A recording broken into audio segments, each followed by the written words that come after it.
Welcome back to One More Mana. My name's Derik, and today we are getting into another spicy deck tech. And today was actually going to be our first venture into Kaldheim and our first Kaldheim deck tech. Now, Kaldheim, at least at time of recording, Kaldheim previews have basically just started. There's been this little kind of intermission for the holidays, so really not a ton going on right now, but there was one in that early batch of previews that did get me really excited, and that is Magda, Brazen, Outlaw. Now, if you want any of these spicy cards in this deck, or any of just the awesome stuff kind of coming out in Kaldheim right now with alternate arts, this whole new frame going on, all these crazy new cards, go ahead and head over to TCG Player and you can find anything you're looking for over at TCG Player. One of my favorite things about TCG Player is you can search by LGSs essentially, so you can find local game stores in your area to help support. And if you're feeling like you would like to, you can go ahead and support the channel too. Anything you get with the affiliate link down below in the description will help support the channel. We really do appreciate all the help. Now let's jump right back into Magda and see what's going on with this little dwarf. So Magda is 1 in a red for a 2/1 dwarf berserker, which is very fitting because you are going to be making your opponents berserk with the stuff you do to them with this deck. And she is a dwarf lord to start, so all your dwarves get +1/+0.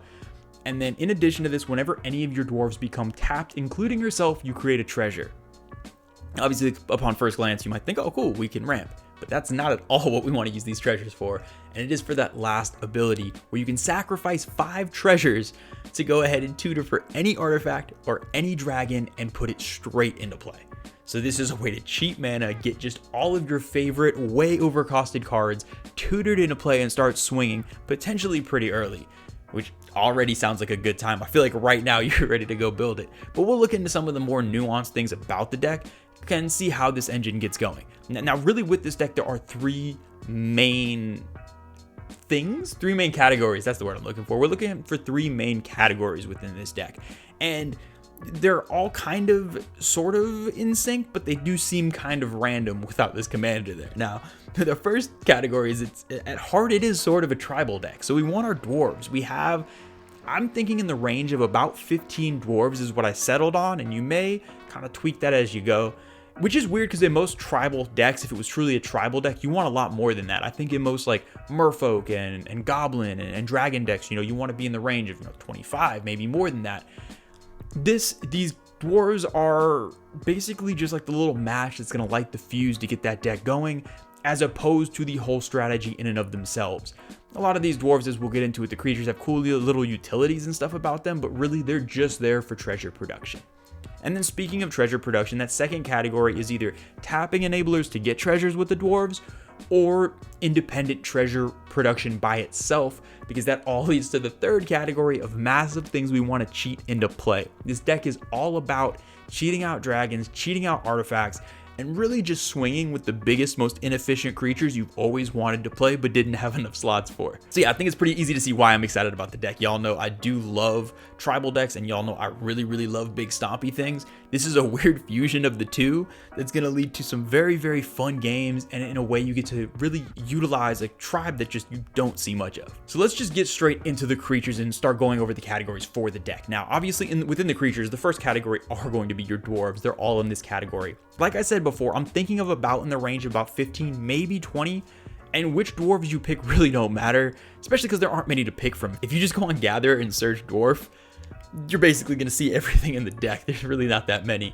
Now, a lot of them do have some kind of cool utility. You got stuff like Dwarven Driller and Dwarven Miner that blows up non-basic lands, and where you can have some targeted removal mixed in. You got stuff like Dwarven Nomad that can make another one unblockable, which will allow 2 dwarves to get tapped. So there are some decently cool little utilities built in. But for the purpose of this deck, that's kind of just gravy. Even if they were just vanilla, really I just see them as means of treasure production more than anything else. But that's really kind of self-explanatory. Like I said, if you go on Gatherer, you realize there are so few dwarves, just saying put all the dwarves in, not super surprising. So what are some things besides those obvious dwarves that I think really do a good job in the deck?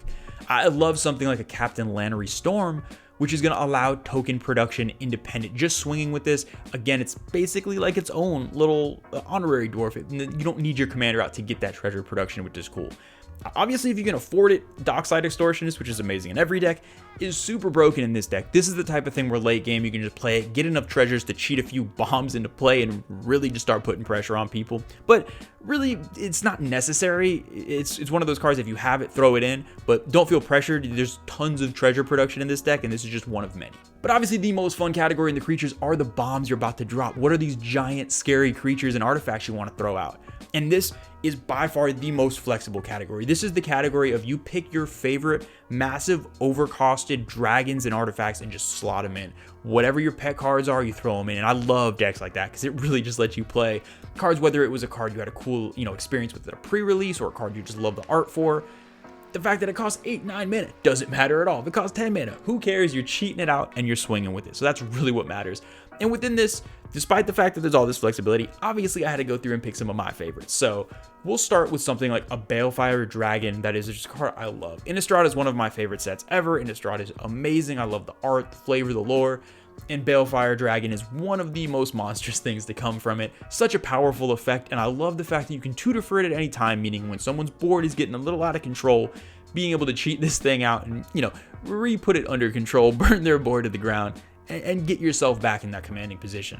Another card I will put in every deck that it is able to go into and has any synergies is something like a Worm Coil Engine. Now this is very much on the lower end of cheating out cost. It's only 6 CMC, but it's just a really fun card, and I love the art, and I love the little token, so that's reason enough for me to throw it in there. Obviously, it's never a bad card to have out. And shout out to Kyle, because probably my favorite creature in the creature slot that's not in the game winning step is going to be Drakuseth. Drakuseth is such a ridiculous card that you tend to not want to cast fairly because it costs so much, but it is just insane. Kyle does have, or he had a Drakuseth deck for a while, and you see it, you're like, okay, you know what, it's gonna throw some damage here, it's a big dragon, ignore it. And then it comes into play, and you start seeing where that damage gets thrown, you start realizing how much of an effect it has on the board, and you start reevaluating real quick. This card is super powerful, and it's just so stompy and fun.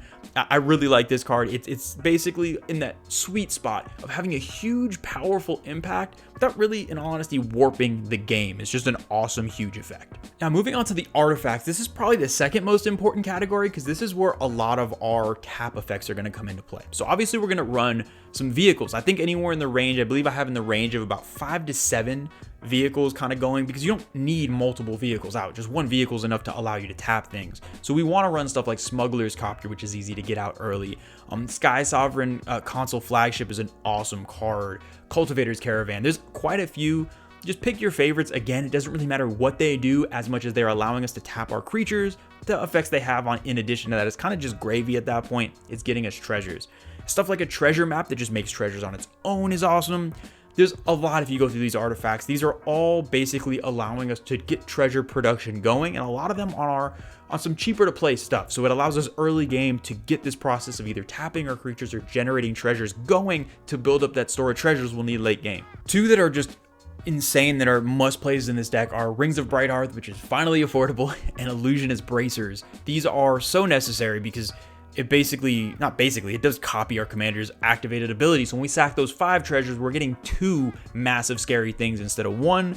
Yeah, already those are insane. Now you can go ahead and play something like a Lithoform Engine as well, which I think will work for this, but to me, I still stand by the fact it's overcosted. Stick with these 2. They're cheaper to play. In the case of Illusionist Bracers, very cheap to equip, and we can just get those activations going crazy. I actually fit one of my massive scary artifacts in this category too. While I tended to put most of my giant tutor targets into the creature category, Planar Bridge also fits into that category, and this is a really fun card. You still gotta spend like a buttload of mana just to activate it, but getting around the casting cost initially is awesome enough. This will kind of just double our commander in the sense that we're gonna be tutoring out and cheating other things into play in addition to what we get with our commander. This is just a cool big splashy effect to have. and it kind of lets you just get more threats out, because this is the type of deck where we're not trying to tutor for combo pieces or anything. We're just tutoring for big scary threats. You can never have enough of those, and typically you need quite a few to finish out a game. This will kind of just speed that process up for you if you get to the amount of mana where you can just be utilizing it every turn. Now the enchantments are kind of short and sweet. Curse of Opulence and Shiny Impetus are both really good cards in this deck. They're giving us more treasure production outside of having to tap our dwarves, so if anything happens where we don't have a big board state of creatures, this still allows us to build up that treasure store, so when we do bring our commander back out, we can take advantage of it right away and get those big threats out. Now in this sorceries, we have a few more great token producers, or treasure token producers I should say, in stuff like Pirate's Pillage. It's going to allow us to draw cards and create treasures, which is phenomenal. You also have something like Brass's Bounty, which might be the single best treasure producer in the deck, in that if we get to late game and we have a bunch of lands out, you play this, make an insane number of treasures, all of a sudden again you might get into a situation where you can tutor for multiple threats in a turn. And then, not technically a treasure producer, but something that is a great enabler is Disrupt Decorum, which I just love for so many reasons. This is going to be great if you're in a situation where you don't have your threats out yet, because it makes everyone else swing at each other and the board's wide open for your dwarves to swing and get tapped and make treasures if they need to. On top of that, if you get to the point in the game where you have those threats out, forcing people to swing at each other to open everything up, and then all of a sudden that Balefire you have, or that Combustible Gearhulk, or all these other big things you've been cheating into play, now they have a wide open board to punch people. So this is, I love this card. I mentioned I put it in a lot of red decks. This is another deck that is just going to do a great job of either working as an enabler early, or really it can just help close out games once you get close to that point. In the instance, this is just the new instant slot for every red deck, because Chaos Warp and now Valakut's Awakening are probably just going to go into every red deck I build. Chaos Warp, no surprise, get rid of a permanent and you're good to go. And then Valakut's Awakening is a card, the more I've played it, it's one of the the modal dual phase cards. It's just so good. Being able to kind of basically wheel your hand away or just have an extra land drop is phenomenal, especially in this deck, because you do not want your big threats in hand. If you end up in a situation where you have, all these giant CMC things in hand, you can't cheat them out anymore. So being able to shuffle them back in is great. This may be a direction that I tend to lean harder into. I may start putting things like Winds of Change and different cards that also allow you to reshuffle if I start noticing it to be a problem where my threats are in hand instead of the library where I can tutor them out. So it's something to look towards in the future if you're having that issue, but this is just basically a great way to start that really doesn't even cost you a slot. And we are playing a Planeswalker. Again, don't typically like Planeswalkers, but I'm going to make an exception for this one today because I love him very much, and it is Derik Scrap Savant. Derik is awesome as a commander, it's awesome in any deck, and it's really good in this deck.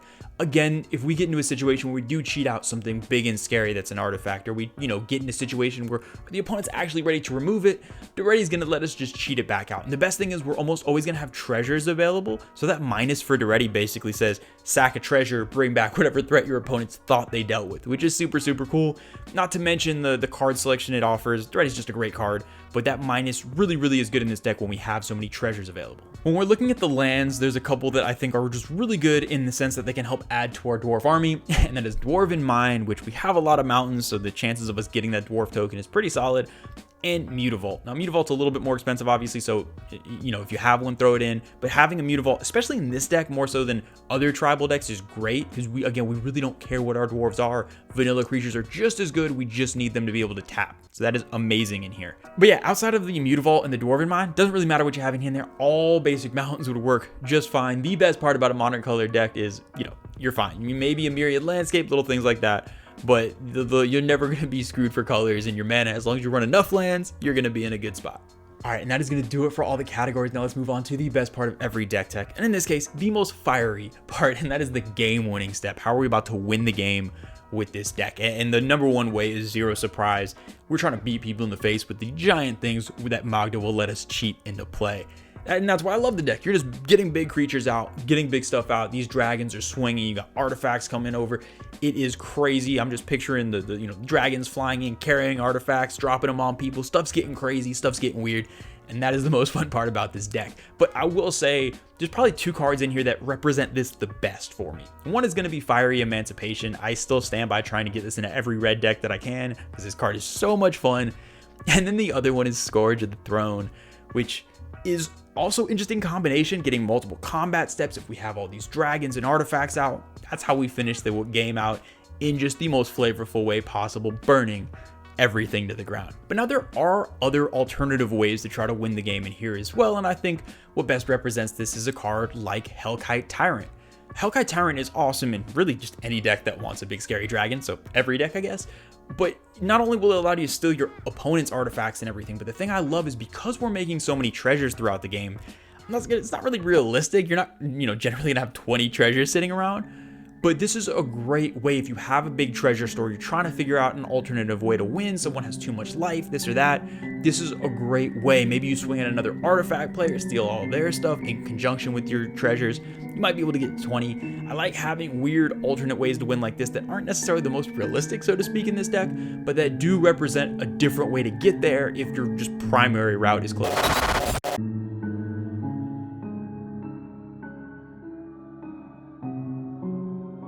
And now, obviously, for the third way, once I said artifacts and big scary things, this had to be zero surprise. We are taking our weekly trip to Phyrexia to go ahead and chill with Blightsteel Colossus. Now, Blightsteel Colossus, if y'all aren't familiar with Blightsteel, you should be. It is a beautiful, giant Colossus, I guess. Yeah, it's a big Colossus of infectious glory, and it is there to one-shot people, basically. Now, we don't really run like a bunch of haste enablers or anything, so when we cheat this out, people are going to have a full turn of the table to prepare and have their last meal before Blightsteel goes ahead and swings at them, basically. This is just a really, really good way. Again, I wouldn't say this is the primary thing I'm tutoring for. I'm not trying to infect somebody out in turn like 5 or 6, unless I'm being petty. For the most part, I'm not trying to do that. But this is a great way, again, if somebody has a lot of life, if there's one player who's a huge threat at the table, having something like this that's super powerful available in this deck is a great way to potentially win out of nowhere, or even just knock a player out of nowhere if it's needed. Now, because I'm running Blightsteel, I am also running that it's kind of just Blightsteel the 1A, this is the 1B to this third part of the game winning step, and I am running Chandra's Ignition, just because we have the ability to tutor for the Blightsteel, or even just any of these awesome giant creatures. This is a great way to kind of serve as a board clear and do some damage to people's faces if we need to. That kind of adds a non-combat element, but these are all great different ways. Despite how much fun it is just to swing away at people, and I kind of wish that's all we were doing, we do want other ways to go ahead and try to close the game out if we need to. And that is going to do it for this week's Deck Tech. I really hope y'all enjoyed it. I'm super excited about Kaldheim. I love the little of it that we've seen so far. Again, at time of recording, it just seems like an awesome set. I also really love this deck. It seems like it's going to be obviously kind of a very casual, big, stompy, fun deck, but it's not just going to necessarily be dirtling. It's going to have very definitive win cons. It's going to be putting threats out, having to make sure people are able to answer them. But it's again, easy to answer threats that are big, stompy, and this deck, to me, at least in the way I like to play Magic, is the definition of a good time. As always, a huge shout out to all the patrons. We love and appreciate y'all so much, because there are so many things to come. We're brewing up so much stuff for the new year. And if you haven't already, make sure to check out our weekly gameplay streams, Saturdays at 8:30 p.m. Eastern time. They are always a good time. Tons of petty, unfortunately tons of misplays, but yes, always a good time. But yes, I hope y'all are having a happy holidays, a happy new year. So much stuff to come. But until then, I will see y'all next time.